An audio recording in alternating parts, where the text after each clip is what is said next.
Look at this.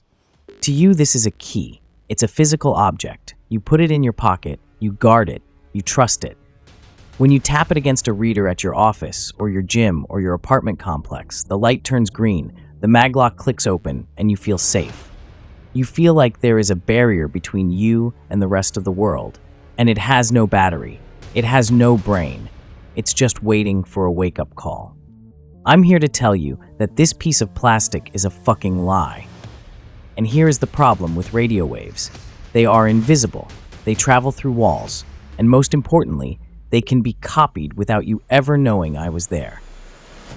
Today, I'm going to show you how I can walk past you on the street, brush against your backpack, and steal the keys to your entire life in less than 3 seconds. I'm going to show you the toys, the Flipper Zero, the Proxmark 3, and I'm going to show you how we clone these things. By the end of this video, you're going to realize that the secure building you work in is actually wide fucking open. Let's get into it.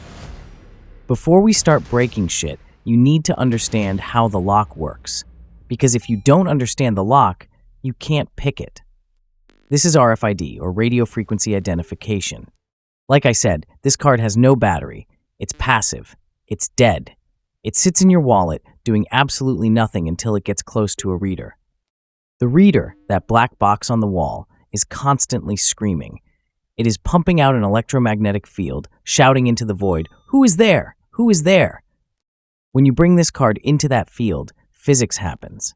Induction. The reader's energy jumps through the air, hits the copper coil in your card, and powers up the chip. The card wakes up, screams back, "I am card number 5566, and goes back to sleep. That's it. That is the entire transaction. And that is where the vulnerability lives. Because the card is dumb. It doesn't know who is asking. It doesn't know if it's talking to the legitimate security reader on your office wall, or if it's talking to a device hidden in my pocket. It's like a dog that barks at anyone who knocks on the door. It doesn't care if it's the mailman or a serial killer. It just barks. Now, not all cards are the same. In the hacking world, we divide them into 2 categories, the dumb ones and the smart ones, or technically speaking, low frequency and high frequency. Let's start with the dumb ones. If your building was built before 2010, or if your landlord is a cheap bastard, you are probably using low frequency cards. These operate at 125 kilohertz. These are the absolute bottom of the barrel. They are the technological equivalent of writing your password on a sticky note and putting it on your forehead. Why? Because they have zero encryption. None. When a reader pings a low-frequency card, the card just vomits its ID number. No handshake, no password, it just shouts its name. This is the Flipper Zero. It looks like a toy. It has a cute little dolphin on the screen. It feels like a Tamagotchi. But do not let the cute aesthetic fool you. This thing is a Swiss Army knife for radio hacking. To clone a low-frequency card, I don't need to be a genius. I just need to be close to you. Here is the attack scenario. I'm standing in line behind you at a coffee shop, or maybe I'm in the elevator with you. My flipper is in my pocket, ready to read. I lean in. Maybe I pretend to stumble. Maybe I just stand a little too close to your back pocket. The flipper sends out that 125 kilohertz signal.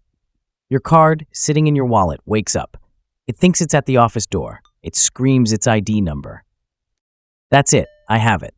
The flipper saves that ID. Now, I can do 2 things. I can emulate it, meaning the flipper itself pretends to be your card. I walk up to your office, hold the flipper to the reader, and the door opens. Or if I want to be stealthy, I can write that ID to a blank card. This is a T5577 rewritable card. It costs 50 cents. I tell the flipper to burn your ID onto this blank. Now I have a physical clone of your key. I can come back at 3 a.m., let myself in, and nobody will ever know it wasn't you. If you have a card that says HID or EM4100 on it, I'm sorry, but your security is a joke. Now, some of you are smug. You're thinking, my company spends millions on security. We don't use that old shit.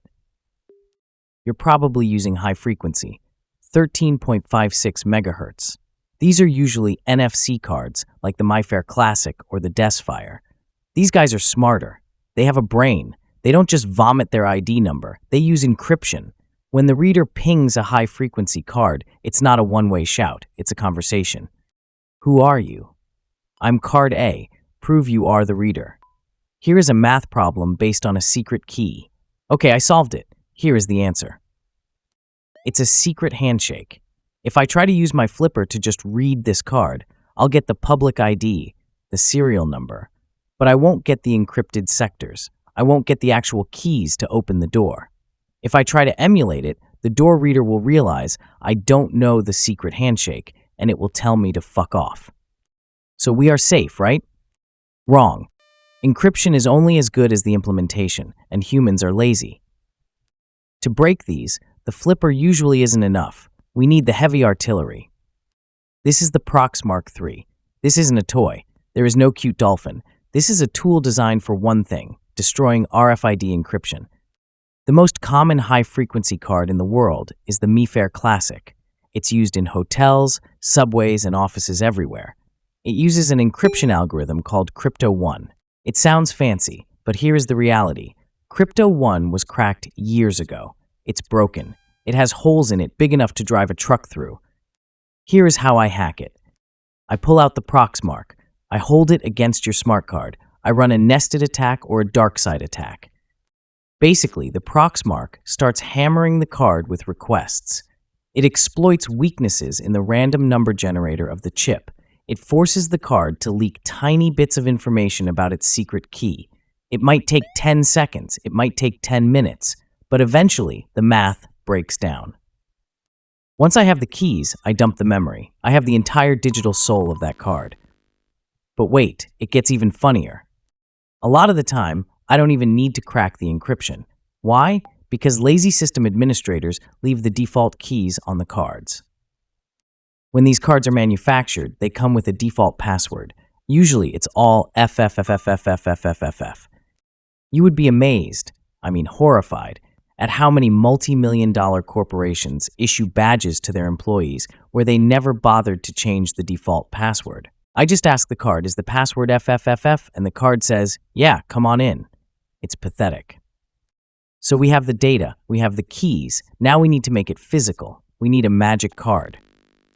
Standard cards are write once. You can't change the serial number or UID on a real card. It's burned in at the factory. So if I copy your data to a new card, the door reader might say, hey, the data is right, but the serial number is wrong. So hackers invented magic cards, or Chinese backdoor cards. These are special cards that look normal, but they have a backdoor command that lets you rewrite the serial number. They let you create a perfect bit-for-bit clone. I load your dumped data into the Proxmark. I place the blank magic card on the antenna.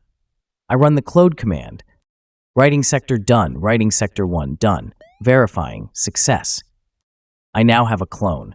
Let's go see if it works. This is the moment of truth.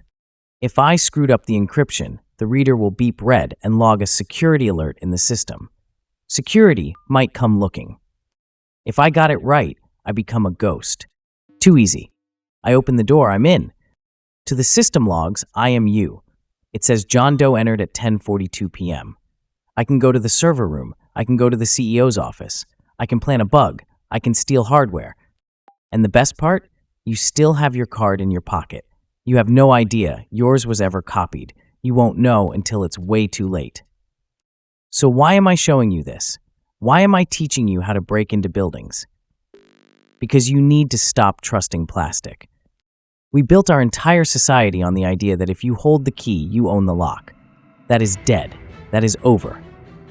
If your company is using 125 kilohertz cards, or the dumb ones, you might as well leave the front door unlocked.